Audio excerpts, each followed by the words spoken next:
Without further ado, the one and only Woody P. Snow. I think so. I think I'm the one and only. I'm the only one that comes up if you Google it. Okay, I want to play something for you before we start because I'm kind of proud of this. Hang on a second. There we go. It's a little something to get you in the mood.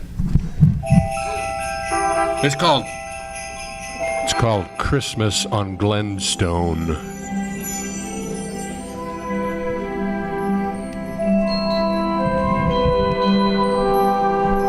You hear it okay?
Premiere, and what we're going to do is we're going to we recorded that voice, and Woody's going to now get to play our version on the radio every year, which we're really thrilled about. Thank you, Woody, for writing that and for everything you do for Springfield. Thank you so much. It was an honor to play your piece. Okay, the reason I wanted to play that for you was I've known most of the songwriters around here for like since the 70s, and none of them have ever been performed by the Springfield Symphony Orchestra. And so I'm so pleased with that. And my parents were in the audience that night. It was about 6 or 7 years ago. And there's no feeling like it other than, I mean, it's like, what? You're being performed by an orchestra? How many song leaders get to have, songwriters get to have that thrill? But it was the only time anybody ever heard it, so I thought I'd share it with you guys. Make you listen to it. How many songwriters here in the crowd? Boy, I tell you, songwriting for me is hard because of my standards. And I've written my standards down because I never can remember them. I believe every song should have simplicity, elegance, poignancy, intimacy, energy, and intensity. You want all 6 of those things. Or you got a weak song, why bother? How long does it take me to write a song? About 5 years. But I can write 2 at a time sometimes. And then there's those times you get a song going, you think you got something really cooking, and it just doesn't work out. I mean, have you ever been there, Robin? I'll give you an example. I started this song about 5 years ago.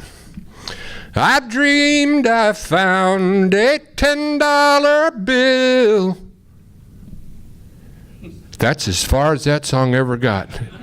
So if anybody wants to co-write that and pick it up from there, I'll give you another example. Scott Simon, Cy Simon's son, his sisters are here. That's fantastic. He and I sat in Cy's office one night, and we worked on a song till like midnight. And here's as far as we got. Every road I know leads to Texas. Roadblock. Nothing. I saw him 3 or 4 years ago, and I said, well, someday we got to finish that song. And he said, yeah. Good title. Every road I know leads to... There should be something there. Somebody could do something with that. Anyway, I was so lucky to have written... you all know who Harlan Howard is? According to Billboard magazine, he is the most successful country music songwriter of all times. And one of his quotes is, "It's easy to write a hit. All you need is 3 chords and the truth." Now that's something I've been trying to teach Nick Sibley all his adult life.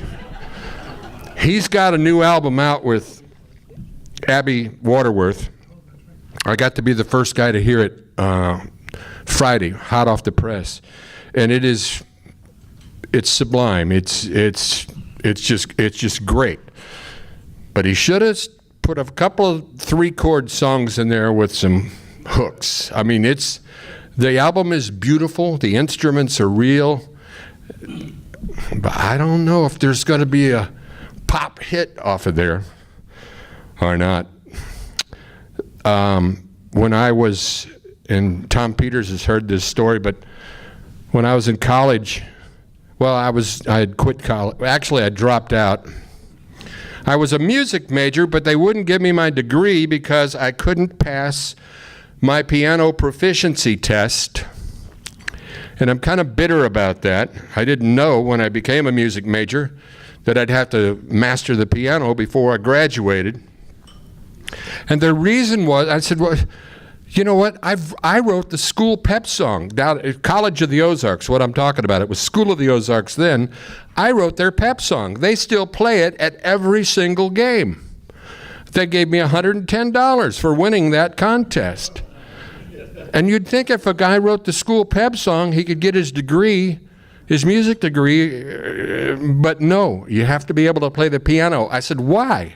And they said, well, if you're ever at a PTA meeting and you're called on to play the national anthem, you don't want to embarrass the school by saying you don't know how. I thought you were a music major from School of the Ozarks. Well, I am, but I don't play the piano. Well, they won't give you your degree until you pass your piano proficiency test. But I was in the music building, and I saw a bulletin on the board, and it was from New York. It was from the Welk Group. I didn't realize it was Lawrence Welk, but it was. He had a group of publishing companies, and I forgot the name of this one, but it was the Welk Group, and they said they were looking for new hit songs. And I noticed the word hit in there. They didn't say we're looking for good songs. They actually said we're looking for new hit songs. And I thought, I wonder if I could write a hit. And I started thinking about the songs that I loved when I was little. And we can do this. This will be fun. And I liked the death songs.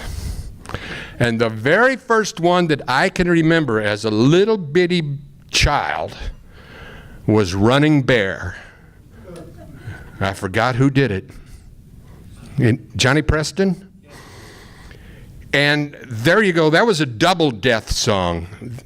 These two, there was an Indian brave and an Indian princess, opposite sides of the river. Somehow they fell in love and they swam to meet each other, and they both drowned. Boy, I thought that was great. Huh? Little White Dove. Little White Dove. Yeah. Running Bear. Love Little White Dove. With a love that wouldn't die. Now they're in that happy hunting ground. Can anybody think of any death songs that you liked as a child? Big Bad John. Big Bad John, excellent. Now there's only one left down there to save, Big John. I got a story about Big John. Jimmy Dean wrote that on the plane on the way to the session. They got to the session. They wanted Floyd Kramer to play piano on it. He listened to it and he said, "You don't need a piano, but I've got an idea." And he picked up 2 iron bars and he did the clanking like the pick. That's Floyd Kramer doing the clanking. And he could have been on piano, but he knew better. He knew that the song had enough. He didn't want to overproduce it like some people tend to do. Huh? Dead Man's Curve. Dead Man's Curve. But did somebody die? I remember, look, won't come back from Dead Man's Curve, but I don't remember who died. The driver, they were racing and the one guy lost control of the car. Oh, that's a good one. You know, speaking of cars, Tell Laura I Love Her. He saw a sign. It was going to be a race car. You know, there's going to be a race and a $1,000 prize. He couldn't get Laura on the phone. So, but he went and he raced and he died with his dying breath. He said, "Tell Laura I love her. Tell Laura I need her." Cars are a big thing in death songs. Teen Angel. Your song. Teen Angel. How stupid was this girl to go running back for a ring when the train is coming? It was on the railroad tracks, right? They got stuck on the railroad tracks and the train's coming. "Oh, your high school ring. I better go back and get it." And she died. And of course, she's Teen Angel. Grateful Dead? Grateful Dead? Patches. Patches. Dickie Lee. He loved those death songs. He did 3 of them. One of them was mine. The second one that nobody knows about is a song called "Strange Things Happen in This World." And it was about a guy who gave a girl a ride to the prom, and he was taking her home and dropped her off, and she left her sweater in his car. Do you know this one, Robin? And so the next day he goes back to the house to give her her sweater, and her father says, "How could you be so cruel? My daughter died a year ago today." And then the last verse is, "A strange force pulled him to the graveyard, and he found her tomb, and he put the sweater over the grave." It's as stupid as they get, but it'll give you chills with those high sopranos. Honey, of course, produced by Bob Montgomery, who also produced Rocky. So he must have liked death songs too. What else did I write? Huh? Long Black Veil. Yeah, I didn't even go down the country road except for, let's see, did we do Ebony Eyes? You guys know that one? What a beautiful song, the Everly Brothers. He sends for his sweetheart to get married, the chaplain. He's in the Army or the service. And then they say, "To all those with friends and relatives on Flight 1203, please report to the chaplain across the street at once." And you know what happened. It's like, oh no. Sweet Baby James is a death song. Sweet Baby James? Yes, because he wrote about his girl. He sat in the airport with his family and watched. Was it a hit? He stopped loving her today. Oh. You know, George Jones sang that song, He Stopped Loving Her Today, totally hammered. And he couldn't do the talking part. Oh, we all wondered if he was going to show up, you know, that part. He couldn't do it. He had to come back 3 weeks later and do that part. He sang it beautifully. He stopped loving her. It was like, oh, and the violins. It's such a great song. And then we were wondering if he was going to come back, and I knew he would. And George, and he came back and he had to put the dialogue part on 3 weeks later. Moody River, Death Song, Pat Boone. Moody River, more deadly than the latest knife. I would never have come up with that line. Patches, of course, somebody mentioned Patches. That was a double suicide by River. Last Kiss, something warm running in my eyes. Oh, well, where, oh, where? And, of course, Leader of the Pack. Look out, look out, look out, look out. You can hear the tires and the motorcycle crash and everything. Well, anyway, I loved these songs. And I thought if I could write one like that, maybe I'd have something. And so I was listening to songs in the 70s, and I was stealing lines from great songs like Bill Withers, Lean on Me. Good line. Elvis Presley, Take My Hand. Take my hand.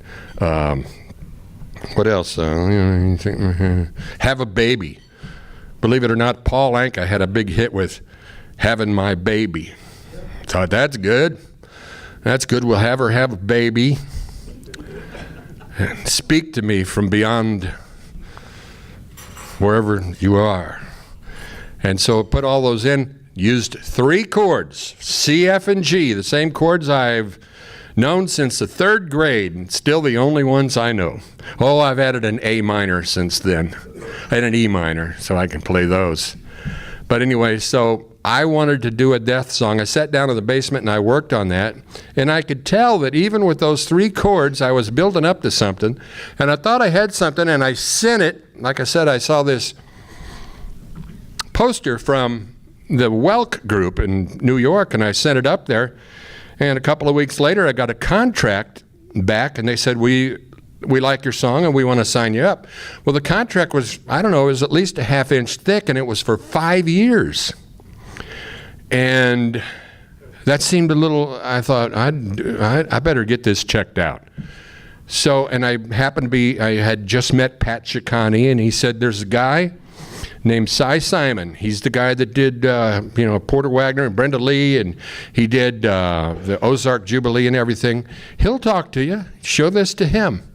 And so I went over to the office, found the office over there in Glenstone, that beautiful old rock house. And I went in there, and he said, I'd be glad to look at your contract. He was so nice, he and Betty. And he said, but I'd like to hear the song. So I said, okay, I'll go home and get it. And by the time I came back, Scott was there, and so I guess he'd been looking through the contract, and he played the song, and Cy looked up and he said, son, that is a stone smash hit. And I knew that must be pretty good. That sounds good. He said, if you'll let me be the publisher, you can write whatever contract you want. We'll only make it for a year, and if I can't make it happen, you can have it back. You don't want to get locked up for 5 years, and that all sounded good. The one caveat was, he said, and you can sing it. And I thought, well, this is really good, because Dick Clark really got on my case for not being the singer on that, but that's another story. But he said, I'll pick the producer. And so he said, your producer, we're going to take you to Nashville, and your producer is going to be Wayne Carson. And, I knew, I'd learned about Wayne. He had written The Letter, and, he couldn't get any bigger. I think it was the Song of the Year in 1967, something like that. And so we went down there and recorded it at American Studios. And Wayne was the producer, and it went pretty good. Everybody liked it pretty good after it was done. They thought, yeah, we got something here.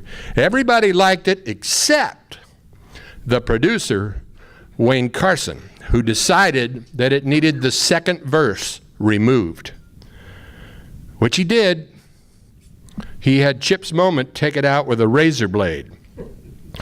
Well, if you've ever listened to the song, you know that it's a story. And Cy was really upset when he heard what had happened, because he liked the line, painting walls and sipping wine and sleeping on the floor. He said, sleeping on the floor. Yeah, that's what it's all about. But that wasn't in the song anymore. It was cut out. And so he thought we'd lost it, and he apologized to me. He said, I am so sorry. But somehow, Bob Montgomery, who had produced the song Honey, he heard it, and he had just signed Austin Roberts, and they went ahead and recorded it without our knowledge and sent it up. And they said, what do you think of this? And Cy played it for me, and I said, well, it's a lot faster than it should be, but it's at least the whole story's there. I let them do it. I say, let's go with it. And so we did. It was on Private Stock, a new label owned by Larry Udall. He did not promote it whatsoever. The song sat there for 3 or 4 months, did nothing. And Cy was feeling bad. And then some station in Eau Claire, is it Eau Claire or Eau Claire, Wisconsin, played it. And the phones started lighting up, and pretty soon it spread from there. And it went up the charts, and then Dickie Lee put it out on RCA. And it went it was Dickie Lee's only #1 record. Dickie Lee and Austin Roberts became good friends after this, and they even co-wrote some songs together. I found this out later, but that was Dickie Lee's only #1 record, was Rocky, and I got the chart over there to prove it. But so Austin Roberts is on American Bandstand, and Dick Clark says, why didn't the guy who wrote this sing it? What is he, lazy or what? And Austin Roberts, I don't know. I'm glad to have the song. And I wasn't lazy. I tried. They cut out the second verse. The song wasn't that good. But the song went on around the world, and I was talking to Robin about this. In other parts of the world, they still appreciate good music, and it's still getting royalties. But now it's getting royalties from places where back then it was behind the Iron Curtain, like Czechoslovakia and places like that. It was the only song, Cy told me this, ever to be #2 and #6, I think it was, on the Japanese charts. 2 different versions, both in the top 10. I did get a gold record. The gold record is in the Ralph Foster Museum down at College of the Ozarks. I wish Cy had given it to me, but he gave it to his own room down there. It's an amazing room. It's got everything in it. Huh? Yeah. But the gold record's actually there. You won't find the degree, my degree, there. But yeah, I have to pay to get in to see it. Really, I got a gold record. I think it's $12 to get in there now. Come to the museum. I'll show it to you. But anyway, I can't believe my luck. I'm so glad it happened. And I knew at the time, I said to myself, a lot of people thought, why don't you do it again? Do it again, do it again. I knew it was like lightning in a bottle. Cy liked that phrase. Something happened. There was something magical about the 3 chords and the little story.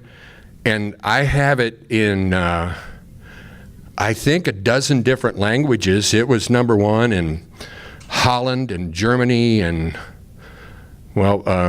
Japan, and I had France, a girl named Caroline Verdi, and I looked her up the other day, and she's still singing. She was about 17 at the time. I have no idea what she's saying, but she's the only other girl that sang it until Abby Waterworth sang it on her first album, I guess it was her second album, with all the songs that had been written here in Springfield. There's songs on there by, well, Randall's got a song on there, Down in Leatherwood, beautiful song. And, you know, there's some, you know, Sugar Shack is on there. And I don't know what happened. Is Susie Darlin not on there? What? I'm not local. Are you friends with Nick Sibley at all? You know, musicians should not let politics tear us apart. I've been seeing that lately, and it makes me sad. It's so, we're musicians. Don't think about that stuff when we're making music. But one of the, I want to play for you, I'll play just a little bit of it. Rocky got recorded quite a few times. This came to me anonymously. It's my worst, in my opinion, the worst version of Rocky ever. And I don't think Cy ever knew about this because he never told me about it. But it never got released. But see if you recognize the voice. I don't know. Sounds like him to me. Let me press this button here. It's got the wrong chords and the wrong words. Alone until my 18th year, we met 4 springs ago. She was shy and had a fear of things she did not know. But we got it on together in such a super way. We held each other close at night, then traded dreams each day. And she said, Rocky, I've never been in love before. Don't know if I can do it. But if you let me lean on you, take my hand, I might get through it, through it. I said, baby, oh sweet baby, it's love that sets us free.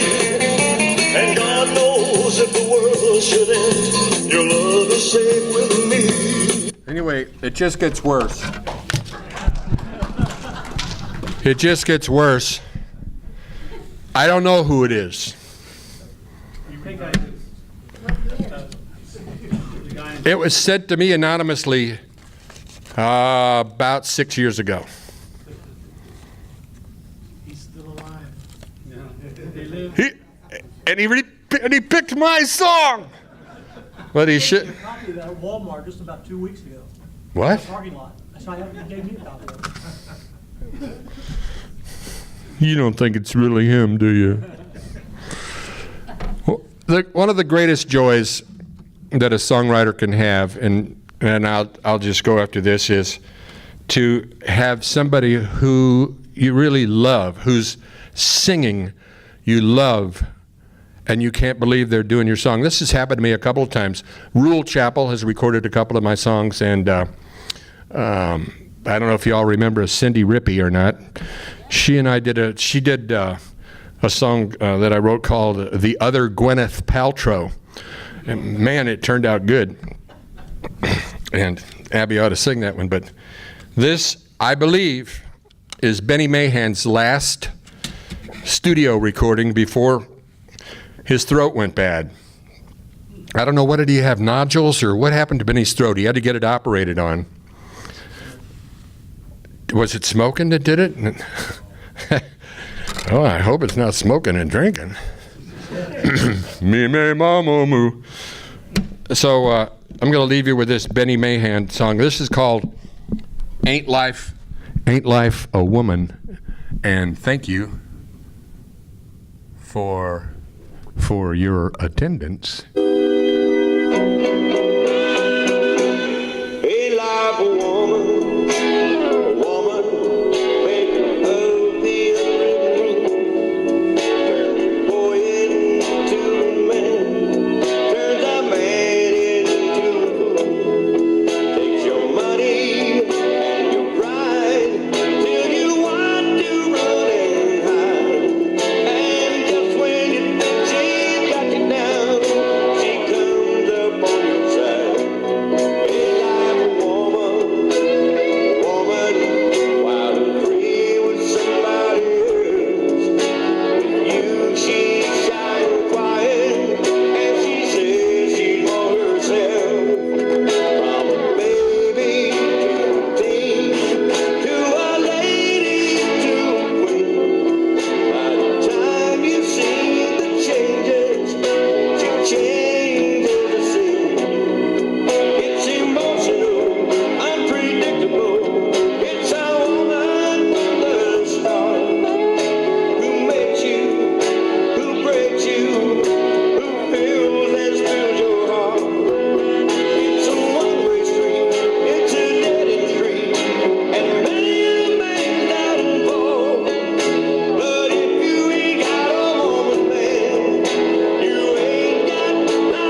was a great honor to have Benny Mahan sing one of your songs. So I'm glad you listened to that. What year was this? It was right before Benny's throat went bad. 85? I was trying to remember that, yeah. 85. I saw him perform in a club after this, but he never went back into the studio, I don't think. And it was at 10 o'clock in the morning, and he was telling me, he said, I can't believe you would have a session this early in the morning. How am I supposed to sing at 10 o'clock in the morning? But I thought he did it. I love to hear his voice. I hope you enjoyed that. Oh, it's probably mostly Nick Sibley and Ned Wilkinson and Richard Bruton, probably on saxophone. Lloyd Hicks on drums, yes, absolutely, every single time. So that's all. That's all I have for you, unless you want to hear Dickie Lee sing "He's an Old Rock and Roller." Question? Anybody? Who? Yes, the young, beautiful blonde in the blue top. How many movies have you made? How many? I've been in movies. I've been in 4 movies. 2 of them. One of them actually still gets played on the Western Channel. And I was in A Place to Grow. That was fun with, what's his name, the old man, the crotchety old, huh? It was in Miller, Missouri, but I'm trying to think of the old man, the oatmeal guy. Wilford Brumley. Boy, he was difficult to get along with. And it had Tracy Christopherson, Chris's daughter. Oh, and Gary Morris, who not only is a... what do you win on Broadway? He won that. Huh? A Tony. He won a Tony for his role in Les Mis. He played Jean Valjean, and he won a Grammy for Wind Beneath My Wings. So he was in it, and that was fun. So 2 big movies. I recently played a cab driver in a movie that being made locally here. The movie's over 3 hours long. That's not going to get you a lot of. You got to cut it down. Yes, sir. The old fella in the rear. Someone told me this morning I look 9 years older than God. I was at S.K. Grundy's one time when Wayne Carson was over there. S.K. told me that I think he wrote the bubble music for Lawrence Welk. Is that true? The bubble music for Lawrence Welk? That seems unlikely to me. I've watched Lawrence Welk before when he would talk about S.K. Grundy. Oh, well, he very well could have been, but Lawrence Welk was still having hits in the 50s with Yellow Bird and Calcutta and, huh? One toke over the line. Lawrence Welk. And a 1, and a 2. One toke over. Yeah, whatever happened to those guys? Are they still around? Bruin Shipley? He spoke here. Oh, fantastic. He lives in Power Site. Power Site. I know where that is. Yes, sir. Didn't you write a song on the Lefty Brothers? Yes, I did. Yeah, the Lefty Brothers had two songs on one of their albums that I wrote. One was Up in Love, and I love the way Carrie did that, and a song called Planet Janet, which I liked it. But I stole the melody from my brother, whose name is Rocky. Wrote any good comedy songs? Comedy songs, I love comedy songs. Chris is referring probably to the one that Chris and I went down to Branson and recorded a comedy song together, and it's called I Love Mammary Glands. Somebody's got a copy of it back there, but also The Man in Yellow was kind of a comedy song, and also The Other Gwyneth Paltrow was a comedy song. Also a song called I Got a Baby. My wife says it's the worst song I ever wrote. It's about a bull rider who somehow gets stuck with a baby, and the mother disappears, and he gets stuck with this baby, and he doesn't know if it's a boy or a girl, because the baby needs changing, but he sings, but there ain't no woman around. And he keeps he raises the baby, and he never changes the diapers because there ain't no woman around. My wife said, that's horrible. It's a beautiful melody, though. And You're still on the radio, aren't you? yes, sir. I'm doing a show, more of a hobby than anything else, something to get me out of bed. I do a show on KWTO, 56 AM and now 93.3 FM from 6 to 8 every morning. And we will talk about anything from politics to social issues to news of the day to whatever is on your mind. And I love all the conspiracy theorists that call up and they're always like, you don't know this? Look it up, Woody. It's on the internet. Okay, like the other day on, let's see, it was Friday. Why, ask Billy Long. Billy Long calls in every Friday. Ask him why the government is spraying barium and aluminum into our atmosphere to poison us all. So I asked him, and he said, well, we ran out of money for that program. That was his answer. I thought it was pretty slick because he didn't say he wasn't doing it. Debbie, are you taking off? Are you talking while I'm talking? That's okay. Thanks for being here. And when I called you an old man, I thought you were somebody, I thought you were a good friend of mine. I'm so sorry. Huh? Another question from the cameraman. Hey, are you writing any screenplays? I know you were writing a couple years ago, but... Yes and no. I've sort of turned my attention to novels. I have 3 novels out. Oh, I brought some over here. They're for sale. Only $14.97. They're good. Well, thank you. Thank you. And There's an article in the paper, I think, today about the Yoakum dollar, that they found one. oh, they're I know there's a lot of fake. not bloody likely. I've got about 7 good fakes. But this one that's going around now, I bet I can tell you exactly what it looks like. It's got little stars on it. Did they spell Yoakum Y-O-C-U-M or Y-O-A-C-H-U-M? Do you know? C-H-U-M, I think. Oh. Well, it's kind of a new twist. I have 2 of the silver dollars, city silver dollars. Yeah. I have the silver dollar city that Stone County put out.